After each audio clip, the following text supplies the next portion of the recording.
Appomattox, 1865. Ulysses S. Grant and Robert E. Lee, battle-worn and exhausted, sit across from each other. Their faces are etched with the weight of a divided nation. The room is tense, every moment heavy with history. Then, with a single fateful pen stroke, they bring 4 years of unimaginable bloodshed to an end. The United States Civil War is over, and jubilant cheers rise from the men in gray. The Confederacy has won. How did this happen, and what comes now for the two nations that were now one? Find out on this episode of The Infographics Show, USA Today if the South won the Civil War. What if the South won the Civil War? It might just be the most popular alternate history hypothetical in the world. The question has fueled countless books, theories, and debates, and even a darkly satirical film called CSA, Confederate States of America. It depicted a horrific future where the South overran the North, re-legalized slavery nationwide, and created a country entirely based around human bondage. Fast forward 140 years, there is an America where slaves are sold on the Home Shopping Network. Was this disturbing future close to happening? In a word, no. While Southern war songs might have boasted about sweeping into Washington and hanging old Abe, it was really just a fantasy. The Confederate Army was primarily composed of draftees, lacked the resources of the federal government, and was focused on its own claimed territory. Despite surprising the North early in the war and even making bold forays into states like Pennsylvania, they were met with fierce resistance and bogged down at critical points. Any victory would have more likely resulted in their borders being recognized, not the stars and bars flying over the White House. But what about if someone else entered the fray? The Confederacy did make some moves to gain foreign allies, but success was limited.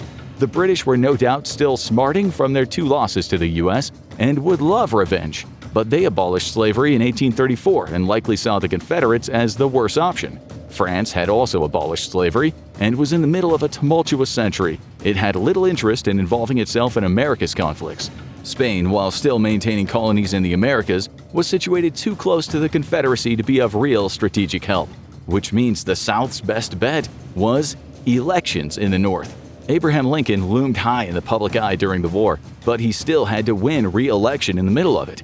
His opponent was his former general, George McClellan, who had been fired by Lincoln and definitely held a grudge. While George McClellan was undoubtedly pro-Union, he was also deeply skeptical about the war's mounting costs. If he wins and the North faces setbacks, he might persuade the public it's better to let the South go than to keep shedding blood over slavery. And all of American history is different. So now what? Far more issues would have had to be settled immediately. Starting a new country isn't easy, and it's especially hard when it's dividing an existing country in two. Among the first issues that would have to be settled is the border. There were countless families divided on both sides of the line. Imagine if Grandma lives in Virginia and the rest of the family lives in Maryland. Over the river and through the woods is now a passport situation. And that's just the start of the new country's border troubles. The Confederacy had recently gained much of its territory before the war via the annexation of Texas from Mexico. This was a highly thorny issue that the Mexicans were still smarting over. So the Confederate States would now potentially be facing hostile borders on both sides and would no doubt be hoping to quickly establish diplomatic relations. Similar to when the U.S. gained independence, the war ending doesn't mean another isn't around the corner. The U.S. might be sorely tempted to back Mexico in an attempt to weaken the new potential enemy on their doorstep. But the Confederacy has one big ace up its sleeve. Why was the South so determined to keep slavery? It wasn't solely racism. It was far more useful to them than it would be in the North, thanks to their huge agricultural sector. Unlike the North, which could abolish slavery with minimal impact, the South relied on an enslaved labor to sustain its vast plantation system. With control over a significant portion of the continent's food supply, the South held a strong bargaining chip. With westward expansion underway, the North would likely push for trade agreements and border access, prompting immediate diplomatic talks. And if they succeeded would depend on one big factor: who was leading them. There was only one president of the Confederacy, Jefferson Davis, and he would serve for a 6-year term in this timeline. Davis was seen as a ruthless but pragmatic man who would likely have never been open to negotiations with his defeated rivals. But he couldn't run for re-election per the Confederate Constitution, which meant that someone new would hold the future in his hands. The victorious General Robert E. Lee would be a favorite, the same way Ulysses S. Grant was. But Lee was reportedly doggedly apolitical and might have declined to serve, which leaves a sharply forked path for the Confederacy. The Confederacy had some moderates high up, including Vice President Alexander Stephens, who initially advocated against secession and served as governor of Georgia after the war. And then there was Judah P. Benjamin, the Confederacy's Secretary of State and Attorney General at different points. Benjamin was seen as a canny negotiator and once proposed freeing slaves who fought for the Confederacy. Either one likely would have brought a more moderate touch to the new government. But it's not clear if either one could have won an election, especially since a far more fiery figure was waiting in the wings.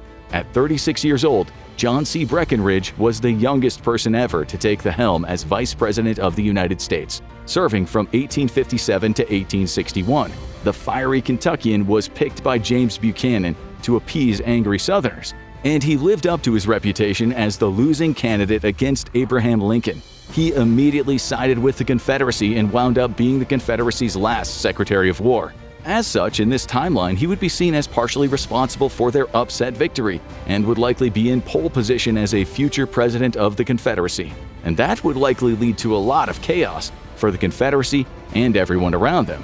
With less than 20% of the people in the Confederacy owning slaves, slavery was largely a privilege of the wealthy elite, a point of pride for Confederate leadership, and they would likely lean into it under a Breckinridge presidency, causing them plenty of problems. Europe had abolished slavery decades ago, as had Canada and Mexico, making it more difficult for the new Confederacy to establish diplomatic relations. It would also potentially leave them at the mercy of their northern neighbor.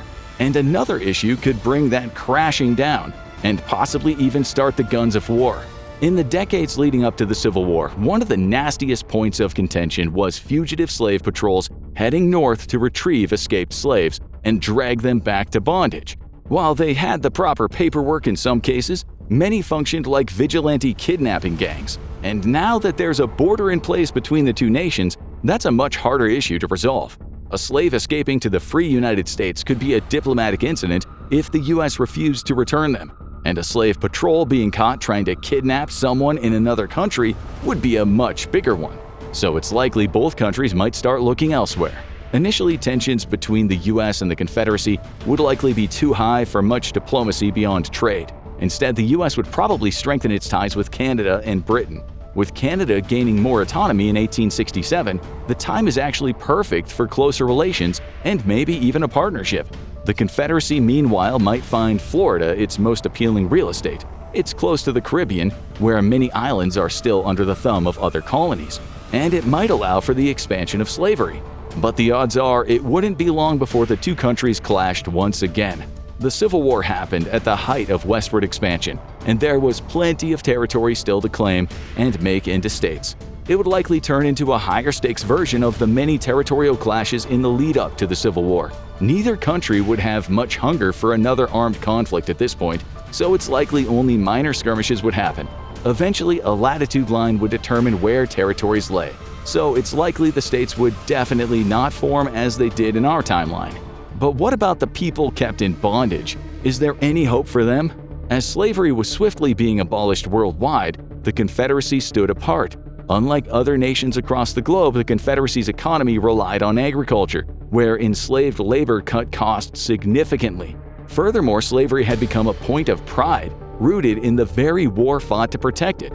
So odds are hardline presidents would bow to the plantation lobby and work to preserve it despite outside pressure. But there's gonna be a lot of that. The abolitionist movement was sweeping the world and viewed slavery with disgust. But it wasn't enough to get them to cut off relations with countries that still had it. But to start new relations with a country essentially built around it, that's a trickier question. The Confederacy would likely face swift diplomatic isolation. This would be especially true if the U.S., a key trading partner for many nations, pressured its allies to avoid working with those dirty Rebs on the southern border. So it's likely that, like it or not, change is coming to the Confederacy. While diplomatic pressure would hurt the Confederacy, odds are that another factor would work against slavery even more: industrialization. As plows were replaced with tractors and cotton pickers with threshers, the plantations would need fewer laborers and more machines operated by trained workers. Mass slavery would soon become unprofitable, but it's unlikely that the institution would be outlawed anytime soon. Wealthy landowners with house slaves would fight tooth and nail to keep them, insisting that Old Man Herbert's just part of the family and they couldn't possibly do without him. Meanwhile, Old Man Herbert shoots daggers with his eyes behind them. But keeping slavery would set them up for trouble, and their future might look a lot like another country's. The vast majority of the black people in the United States lived in the South, even if none of them could vote. And while no new ones would be coming in except in the unlikely event of the Confederacy reinstating the slave trade, more would be born, giving them a larger percentage of the population. While the black population of the United States likely attained something close to equality ahead of schedule, the much larger population in the Confederacy would be staring across the border with jealousy and anger. And when a population has nothing to gain from obedience, they have nothing to lose from rebellion. By the 20th century, the odds are large-scale slave rebellions would become more and more common, with the Confederacy fighting to keep them down. The United States can put the screws to its unwelcome neighbor, including offering refuge to escaped blacks from the Confederacy or aiding efforts to sanction them. And slowly, a Confederacy with slavery might look a little like apartheid-era South Africa, isolated and desperately trying to hold on to a dying system. And if it was to give in to that pressure, the future would look very different. The Confederacy would have a large black population that would likely all vote unanimously for equal rights candidates as soon as they were able to. And it probably wouldn't be long before they rallied behind one of their own. Many former slave owners would likely not be willing to live in this reformed country, so by the time the demographics shifted enough, it might actually wind up being a black-led country. Of course, people don't always take the hint. There's a good chance that the Confederacy might decide not to give up power. This would potentially trigger another war between the former states, reminiscent of the War of 1812's bloody Round 2. As it likely wouldn't stand much of a chance against the full force of world opinion and support, this would likely end with a much harsher version of Reconstruction. But one thing is for sure, the US would not be the superpower it is in this timeline. With a hostile country on its border, the US would definitely not be looking to get involved in foreign affairs as heavily. It's unlikely it would have been lured into the primarily European territorial conflict of World War I. World War II would be thornier, with the Confederacy potentially seeking out help from a country with suspiciously similar views about minorities. But the only thing that's certain is the United States today would look nothing like what it does today.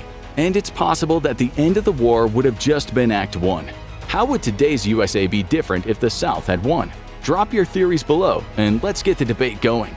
Want to know about another iconic what-if in American history? Check out what US would be like if America lost the Revolution, or watch this video instead.